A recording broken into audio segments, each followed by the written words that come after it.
So our next reader, our final student reader, is Kyle Winkler. Kyle is a third-year composition PhD. He has an MFA in fiction from Washington University in St. Louis. He lives in Wilkinsburg with his wife, Katie. He finds the search for a literary agent tiresome as all get out. Don't we all? Ladies and gentlemen, Kyle Winkler.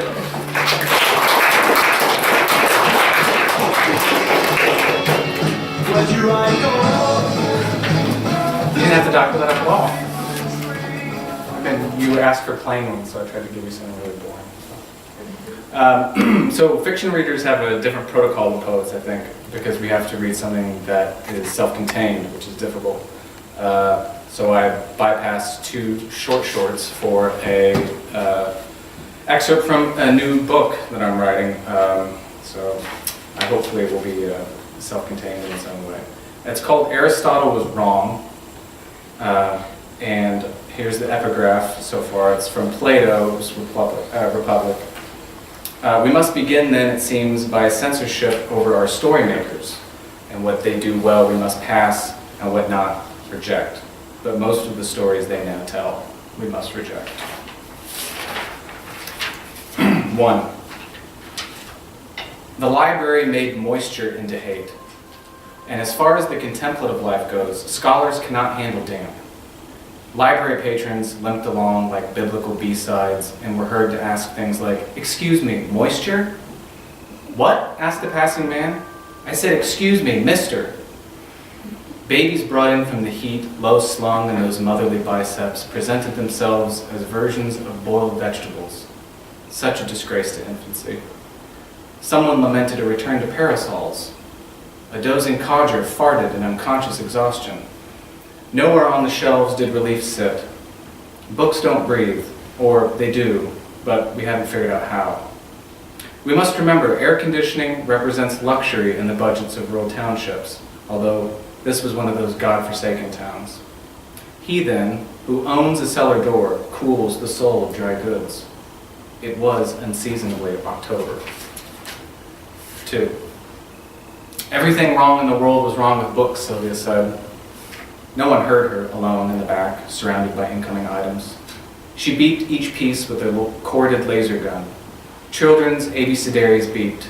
Exercise videos beeped. Chopin's nocturnes beeped. Political thrillers, Georgian romances, contemporary pastorals, simmering Amish steamers, all beeped, all brought home, all carefully examined as a jeweler the jewel. Everything wrong in the world was wrong with books.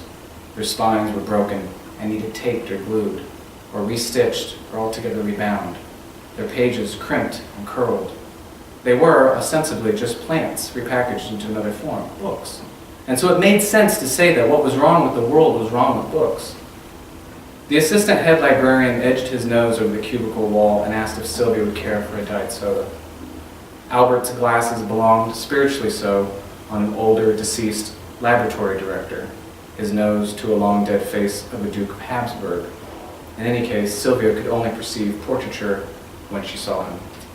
"Tell me something about Aristotle," she said. "Checking in materials is killing my soul." Dead face, he stepped aside the wall and cleared his throat.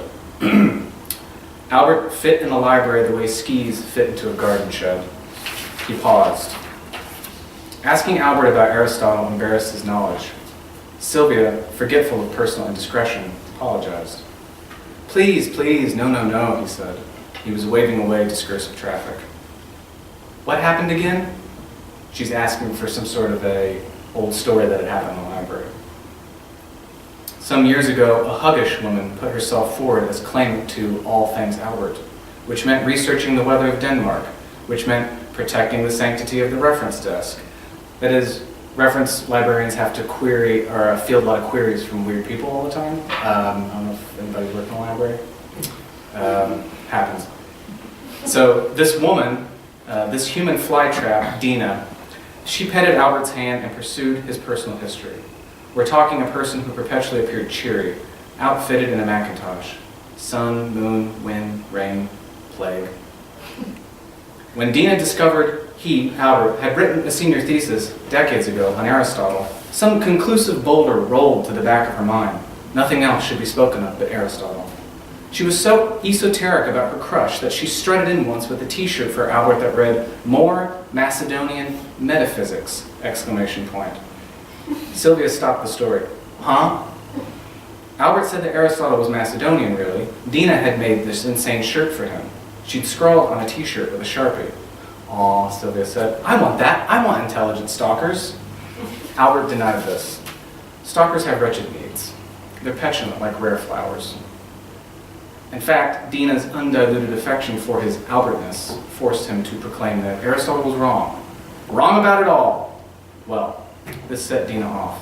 She ended her infatuation right then and there. She declared Albert a prophet of doom, a troll, subhuman, an incomparable and reckless minotaur in the labyrinth of sorrow that was the public library.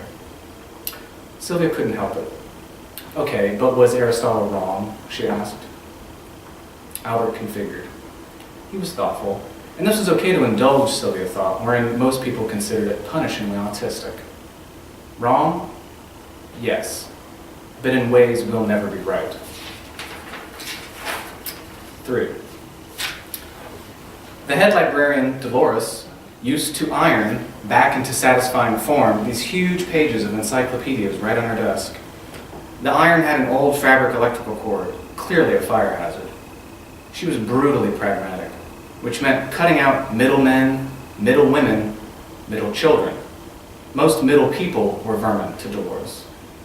Despite this, or because of this, most days she funneled Sylvia into her office because the older woman liked to speak out loud and Sylvia liked to listen inside. Dolores moved files around on her computer and Sylvia sat on the Naugahyde couch as if waiting outside the principal's office. Diet soda? Dolores offered. I don't know why I write about diet soda so much. It just happens to me. No, I prefer lots of sugar, Sylvia said. Sylvia smiled. Dolores said it would rot the teeth. I plan on getting new ones, Sylvia said. Who has money for that? I quit college, she replied. My mother had all her own teeth till the end. Dentures at 40 for me, Sylvia said. Why not 30? Make it 30. Poverty becomes me, Sylvia said. Now Dolores smiled. Then she didn't. Sylvia, why do you want to keep working for us? Because I'm so bright? A fruitful future? Maybe, but fruit rots, dear, like teeth, from sugar. Dentists love rot. They need it. Albert walked in with 2 diet sodas anyway. It was joked, or hesitatingly declaimed, that Albert could read Dolores' mind, though not the other way around. Dolores had often admitted she never knew what Albert thought or could be capable of thinking. No one moved for the diet sodas, so they sat sweating on the desk's corner. Tell me more, Dolores said. About? Sylvia asked. The state of the contemporary library, the monument to supposed free learning, free to all, guaranteed to none. We keep cataloging, but what changes? We're a secular monastery in the wasteland of remembrance. What happened to forgetting? How is digital storage an affront to Darwinian evolutionary theory? Does it matter? It doesn't matter. Species change because there's no space for all of them. Facts have all the space in the world, or not facts, but pure information. Information has individual rooms with daybeds. She picked her teeth with a pen cap. There's no culling here. Sylvia, sweetie, if I could, I'd appoint you official culler, book bleeder, book letter. Imagine, pith helmet, fake wooden machete. We'd make a spectacle of it and get patrons involved. Reality television would revert back to reality. No cameras involved, no middlemen. Sounds sweaty, she said. Nothing we're not already used to, Dolores said. I have something particular for you. A mission, Sylvia said. A charge, Dolores replied. I'm game. Our stacks are melting.